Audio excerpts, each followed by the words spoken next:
ఓం శ్రీ జ్ఞాన సరస్వతి నమః. అందరికీ నమస్తే. ఈరోజు ఒక ముఖ్యమైన అమ్మవారి స్తోత్రాన్ని తెలియచేస్తాను. విద్యారంగంలో, ఉద్యోగ రంగంలో మరియు కళారంగంలో నైపుణ్యాన్ని పొందడానికి మరియు విజయాన్ని పొందడానికి ఈ స్తోత్రం చాలా ఉపయోగించబడుతుంది. అదేమిటంటే సరస్వతీదేవి స్తోత్రం.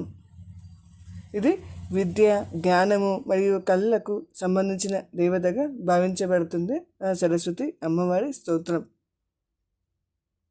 ఈ స్తోత్రం చదవడం ద్వారా ఆ సరస్వతీదేవి యొక్క అనుగ్రహాన్ని, కృపా కటాక్షాలను పరిపూర్ణంగా తొందరగా పొందుతాము.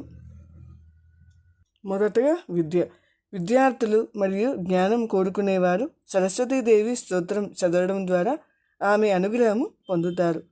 ఇది వారి జ్ఞాపక శక్తిని పెంచుతుంది మరియు పరీక్షల్లో మంచి ఫలితాలను సాధించడంలో సహాయపడుతుంది.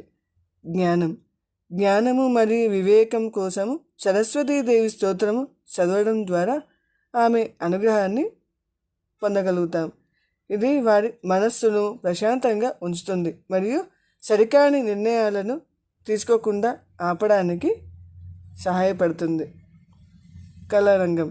కళలు మరియు సంగీతం పట్ల ఆసక్తి ఉన్నవారు సరస్వతీదేవి స్తోత్రం చదవడం ద్వారా ఆమె అనుగ్రహాన్ని పొందుతారు.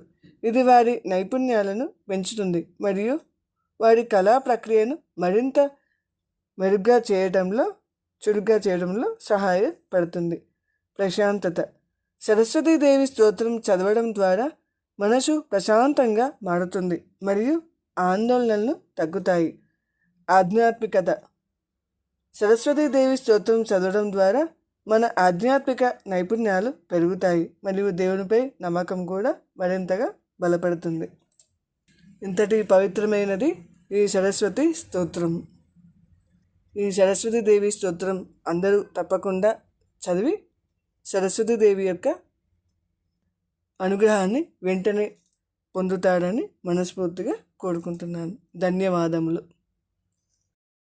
ఈ సరస్వతి స్తోత్రమును లిరిక్స్తో వీడియో చేశాను. ఆ వీడియో లింకును డిస్క్రిప్షన్ బాక్స్లో పెట్టాను. ఆ లింక్ ద్వారా తప్పకుండా చూడగలరు.